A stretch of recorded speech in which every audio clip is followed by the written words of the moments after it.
Welcome to this video and podcast if you are listening to the audio mode only. Today I will be discussing the first European attempt to create settler colonies outside Europe. This background is key to understand subsequent European invasions of the Americas or the East Indies a few centuries later, and the beginning and the formation of the European modernity, enlightenment, and coloniality. And this topic I will be discussing in more details in the following discussion or video. But first, let's begin by this observation. If you look at the distribution of the world's population, you will find the overwhelming majority of the Asians, the Africans, and other indigenous people around the world living in their own native habitat. Only one group of people violated this rule and went outside of their own space and invaded the Americas, Africa, Asia, Australia, New Zealand, and much else around the world and established settler colonies there. This was the Europeans. And in order to create settler colonies in these invaded territories, the native population, their indigenous population, were basically wiped off, genocided, or displaced from their lands. Why this has been the case with Europe when other nations have actually colonized and occupied foreign lands, but they did not behave in the same way as modern Europe did or has been doing since the 15th century. And that's very important and shows us how distinctive and unique European colonialism and occupation are. Again, this will be clarified in the coming discussions and videos. To understand that distinction, we need to go back in time to take the long view and study the 11th century invasion, the Crusaders' invasion of the Middle East, because this will give us an important information and idea to trace and understand the genealogy of the European conceptual structures that underlie coloniality and modernity since the 15th century onwards, and the beginning of this project of settler colonialism, which expanded almost in many parts of the world. The 11th century invasion of the Middle East has created two fundamental structures which still shape the present-day reality. The first is the introduction of the idea of the Orient and the Occident.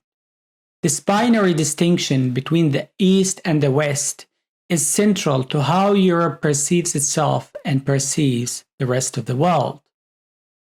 The second structure is the introduction of a proto-race theory and distinctions in order to give meaning and substantiate the binary distinction between the East and the West. The Crusaders differentiated themselves as Latin, European, Occidental Christians against another supposedly inferior group of Orientals, which included native Christians, Jews, and Muslims, to whom they referred to as the Saracens. The Crusaders' discourse wasn't just based on religion, although religion and ideology were fundamental structural elements in this invasion. They also used and employed typical racial frames of reference: how the indigenous people of Palestine and Syria lived, their way, how they looked like, how they dressed. The multicultural, multilinguistic societies were all taken as signs of inferiority and lack of worth. They considered local Christians as too inferior to even worth being converted to the supposedly superior Latin Christianity. Worst of all, they saw them as traitors because they were living in peace with other groups, with the Muslims and Jews and so on. And this sort of peaceful coexistence was, and perhaps still is, alien to Europe.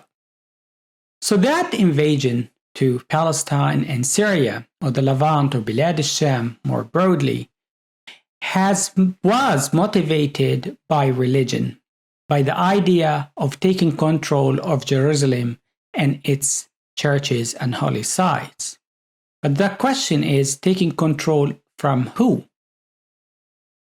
In the 11th century, the majority of the population in Palestine was Arabic-speaking Christians.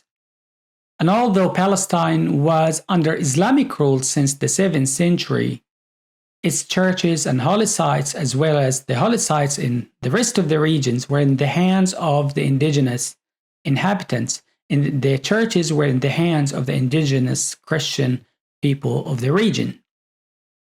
And it took about 4 to 5 centuries for Palestine to become a Muslim majority country.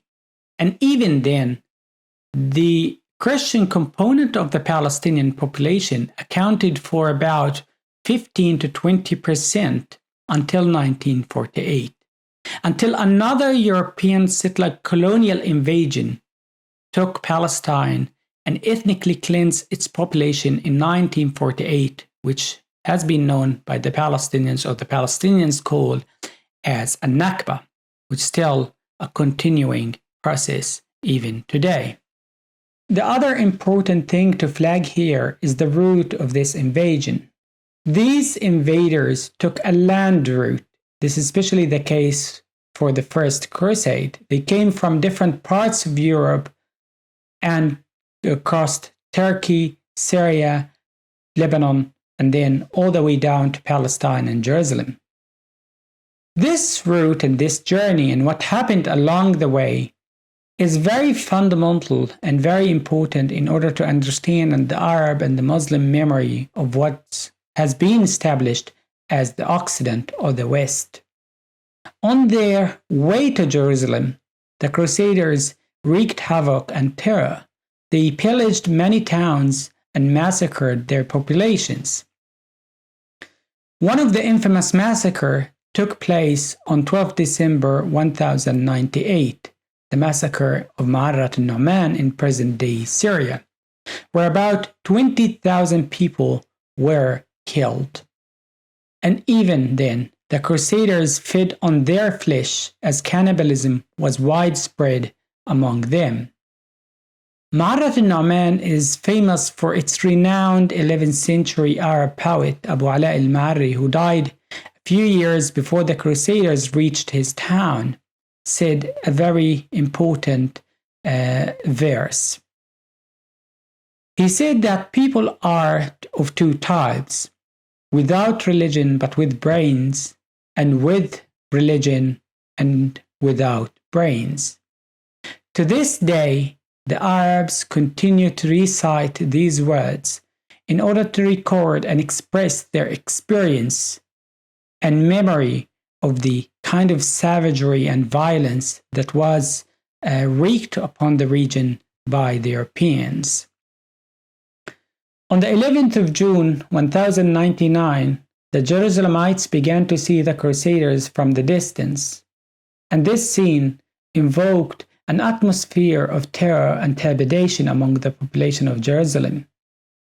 After besieging the city, the Crusaders entered it. They pillaged it, ransacked it, and killed a lot of its population. They even burned the Jews alive in their synagogues, as some of the local historians recall. The memory of violence is still alive until this day. People in the Arab and Muslim world compare the behavior of these Occidental invaders with the Muslims when they entered Palestine in the 7th century. The Khalifa Umar ibn al-Khattab, he signed a treaty with the Patriarch of Jerusalem in 637, has been known as the Treaty of Umar, offering peace, security, coexistence, and freedom of worship. No church was pillaged, and the holy sites and buildings were kept under the control of their native owners until this day.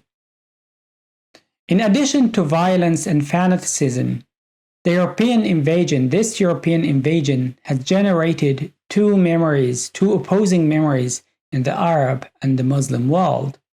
The first is how vulnerable they can be when they are fragmented and divided.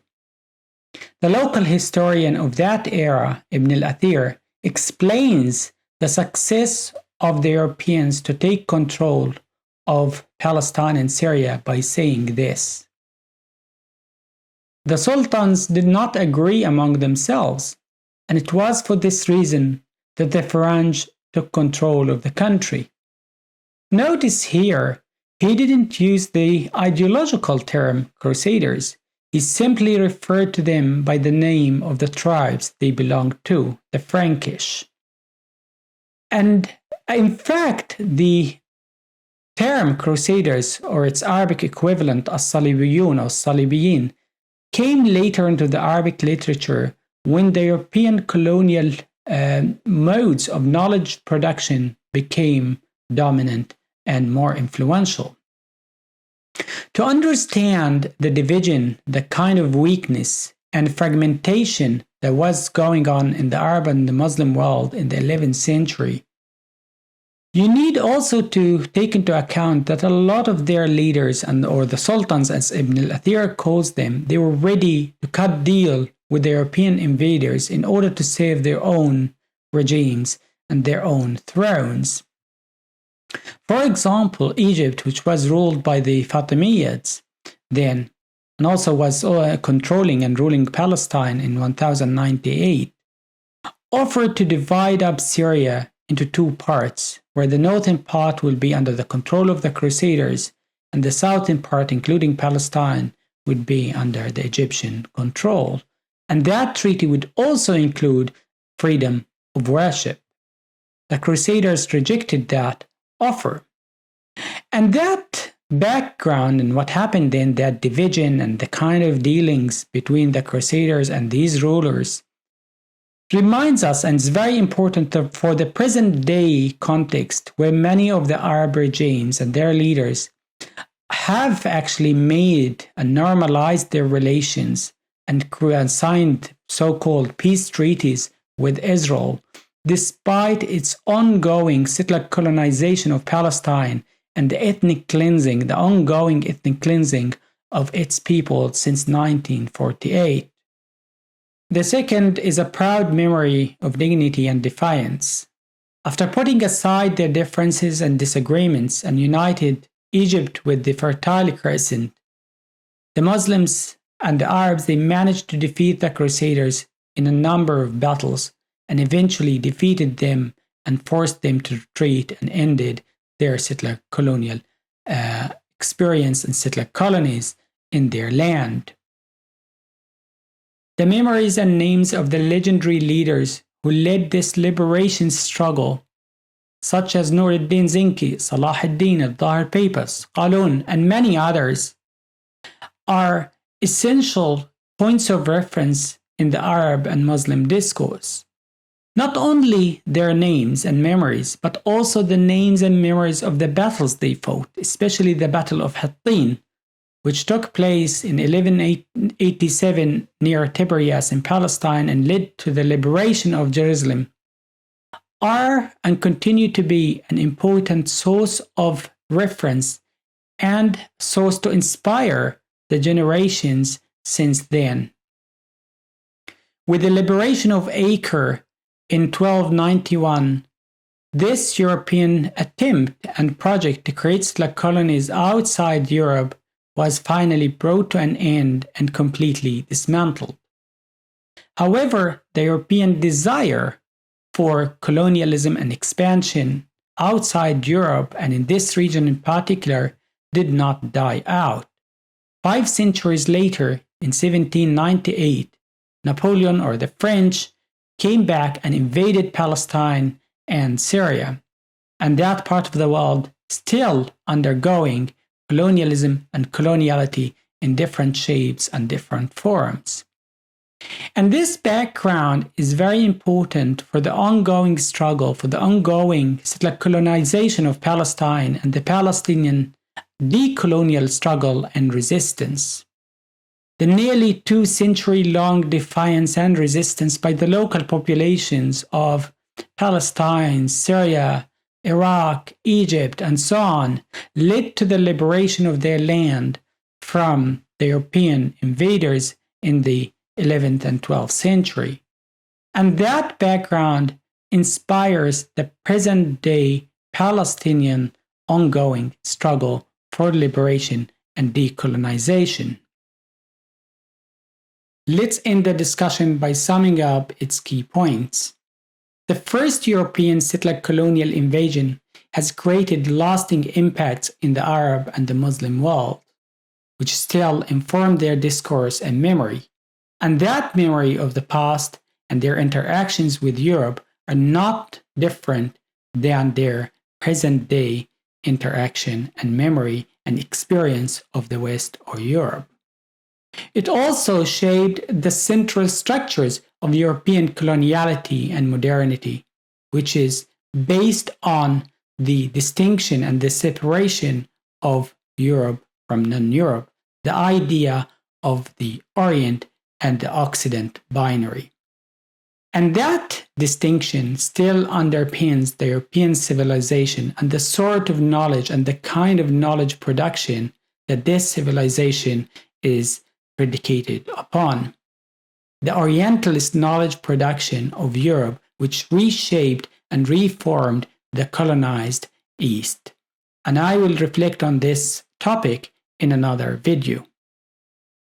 There is also the creation of a proto-race theory, the racial distinction, to substantiate this division of the East and the West, this binary division of the Orient and the Occident, which later on has been expanded into white European Latin Christian vis-a-vis non-European subjects.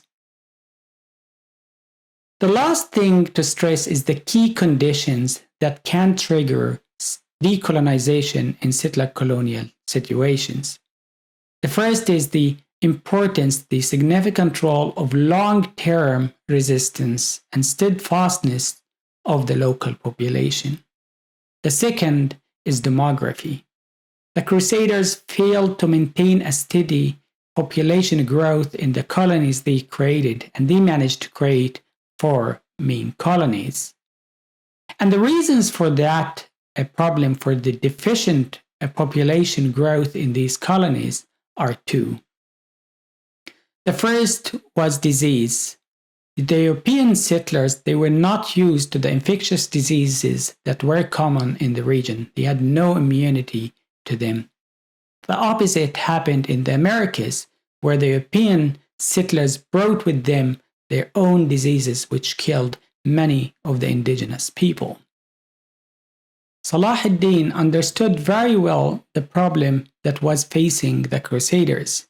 He even wrote a letter to the Emperor Frederick Barbarossa, recommending him to stop the Third Crusade. He basically said this to him: the indigenous people are so numerous, and if the sea separates us from those whom you call Christians, there's no sea between us. And that's true. The region is a one connected geographical unit with people who are determined to force colonial invaders out of their land.